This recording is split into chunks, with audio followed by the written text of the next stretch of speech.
Now, granted, one of the things that we have to understand, and we want to be careful, we always want to be compliant when you're going to deal with a stop like this. The Hmm. only unfortunate circumstance is not every stop is being for and request for compliance is being done by someone who's right. There are some Yep. corrupt people out there who Hmm. will try and take advantage of you, and That's that's true. the thing that really sucks is that you can't, you always have to have in the back of your head, is this a good cop or is this a bad cop? you It's know. true. It's just it's any scenario. It's there's always gonna be people that are doing things on the up and up, and people who are trying to be shady. Like it's just any situation. Yeah, and so one of the things you have to do is like I tell my wife, I tell a lot of people, especially guys and gals. I'm like, you know what? If UC lights pull you over, first thing you do is you pull out that phone and you start calling somebody. You either call the police to verify that this is a legit person who's pulling you over, Hmm. or you call someone to make sure that you have someone on the line who can hear the whole thing that's going on. And I Oh, did that one time. that's I a was good like, idea. yeah, I I did that one time. I was like way up in northern Indiana, actually not that far. Well, maybe about 15 minutes, 20 minutes from where Miller lives. hmm And it was like late at night, and I'm just driving down this road and it's dark. And there are like no signs up whatsoever. And I'm just flying down this road. I'm like, I just want to go home. My son is in the back seat. He's like, he's passed out, and it's just time to go to sleep. And so one of the things is I get pulled over, and I'm sitting here thinking I was like I didn't do anything. So well, the first thing I did was I called one of my buddies, hmm who's a U.S. Marshal. Oh, okay. That's a good so, person to call. so I was like, he was like, hey, what's up, man? I said, just stay on the phone. I said, just stay on the phone. And I said, I'm just getting pulled over, and I think it'll be great if you could just talk to me right now. And the officer, he just stepped in. He's like, I said, well, sir, he's like, license registration. I gave him the information. He's like, did I do something? He's like, well, you were kind of speeding. He's like, you were kind of speeding down the street.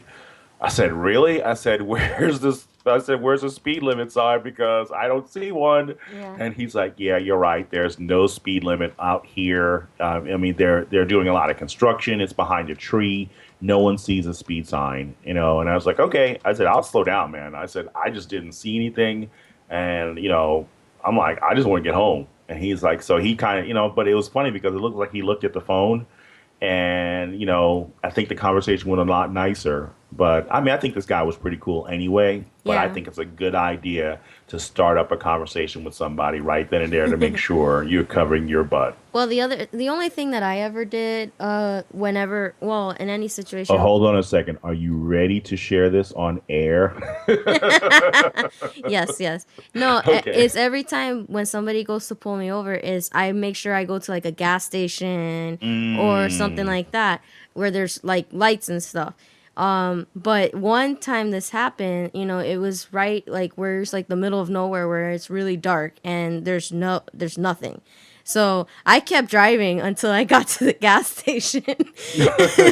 Anyways, and that was like, I don't know, like 5 or 6 or 5 or 10 miles. I'm not sure. But by the time that we got to the gas station, there's like two other cops that came.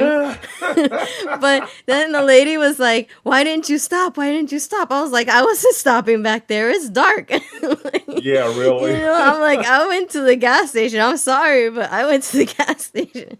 So yeah, that was what happened. But then they were really nice, afterwards. They were like, "Oh, okay, that makes sense." I was like, "I'm alone in my car. I'm not stopping anywhere in the dark." exactly. Especially when you have all these idiots out there who are trying to pose as cops and hurt people. Yeah, exactly.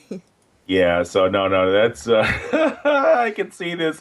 It was like, you weren't driving a white Ford Bronco, were you? No, no, nothing like that for sure. Like I need to find out if there's any, oh, Jay Simpson, Jessica Simpson. No. Oh my gosh, that's Well, hilarious. I'm gonna have to ask your sister if you actually have a white Bronco. All right. No. Seriously, no, I think it's good. I think we should tell people. We should inform people. And then another thing that's really crazy too is trying to better understand the laws that you have when you get pulled over, because what was it? I think it was down. Was it think down in Florida? I think it was down in Florida, I believe, where you had. Oh no, I think it was Georgia.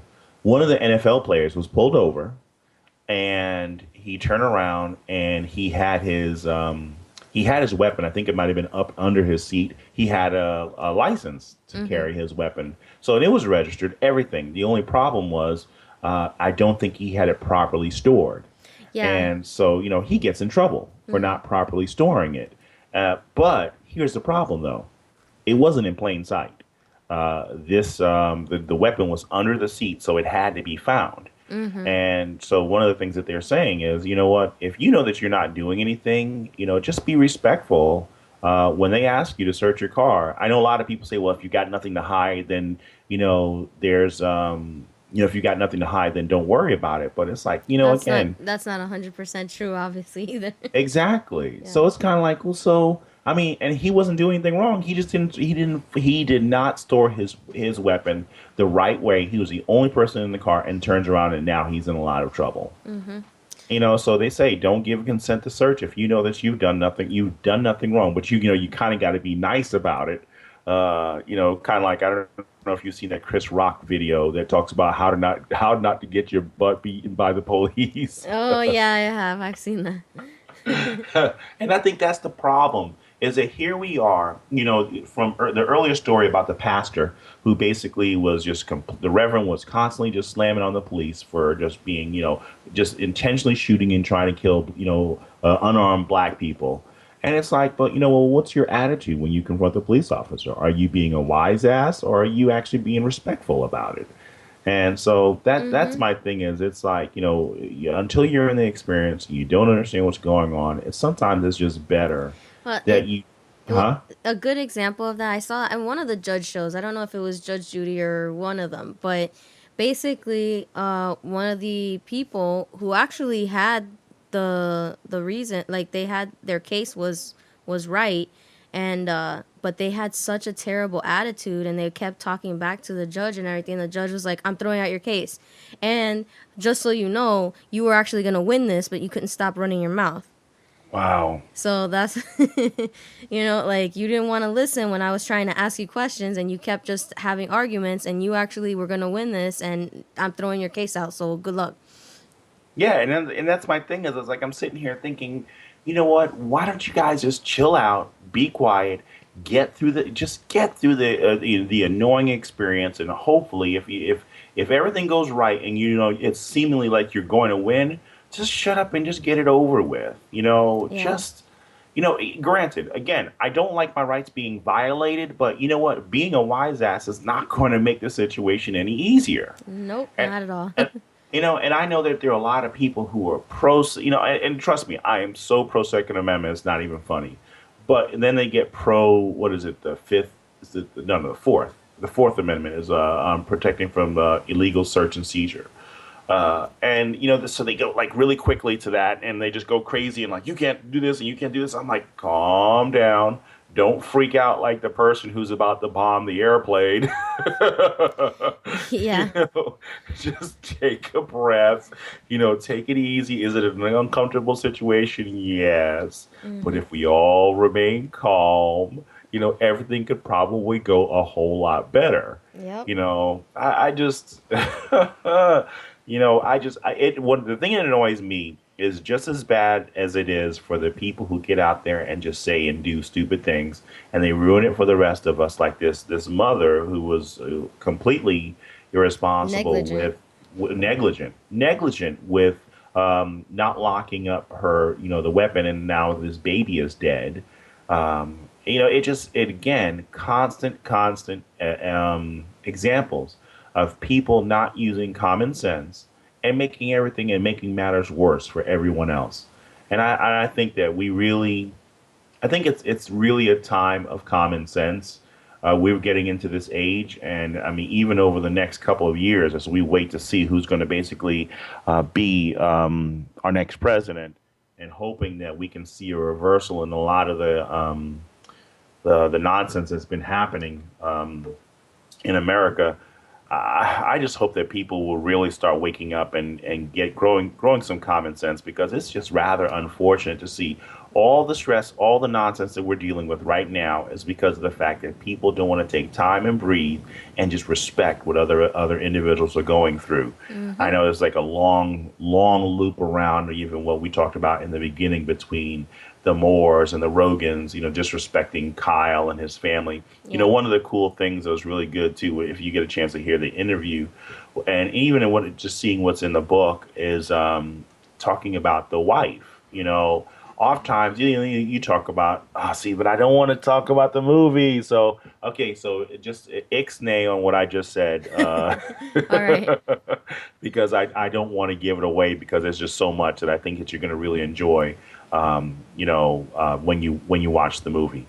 But on the second half, one of the things I'm definitely going to have to talk about because we do have the state of the onion about to State of the onion. Good job.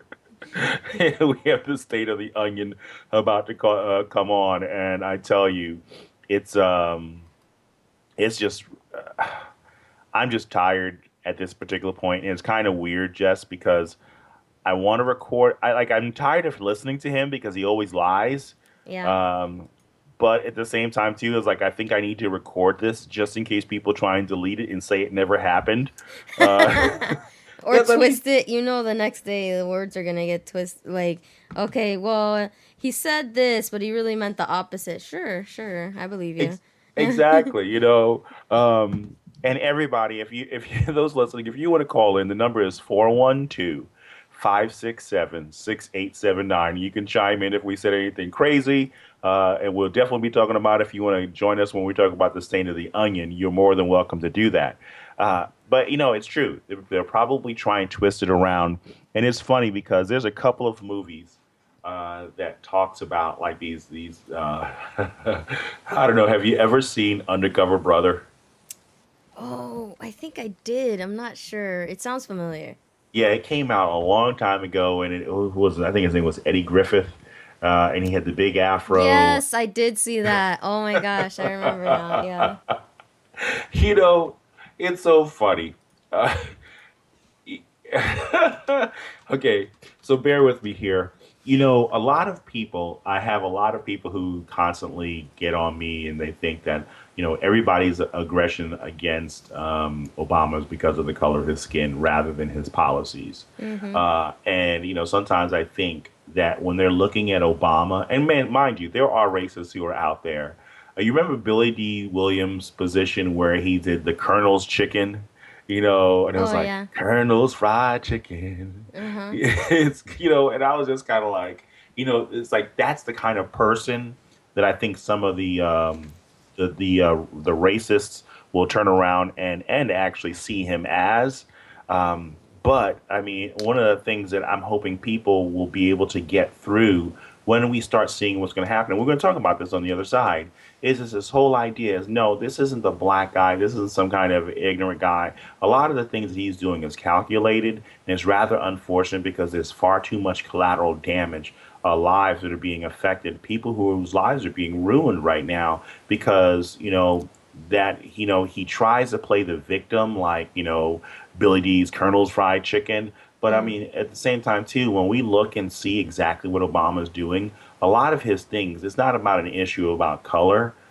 It's about there's a method to his madness, and I'm hoping that people will see what's going on because it's rather unfortunate that even here where we are, that things aren't improving. And I don't think though they don't think it will unless this president does decide to be honest with the people. And I'm hoping he's going to do that. Everyone, we're at the bottom of the hour. What we're going to do is we're going to take a small break, and I'm hoping that you're going to be on the other side because I want to start talking about the state of the onion and a few other things. And so this is Watson Prunier on Vision Liberty Radio for doing Battle for Freedom. And I have my island sister Jess in the background. And we'll talk to you on the flip side.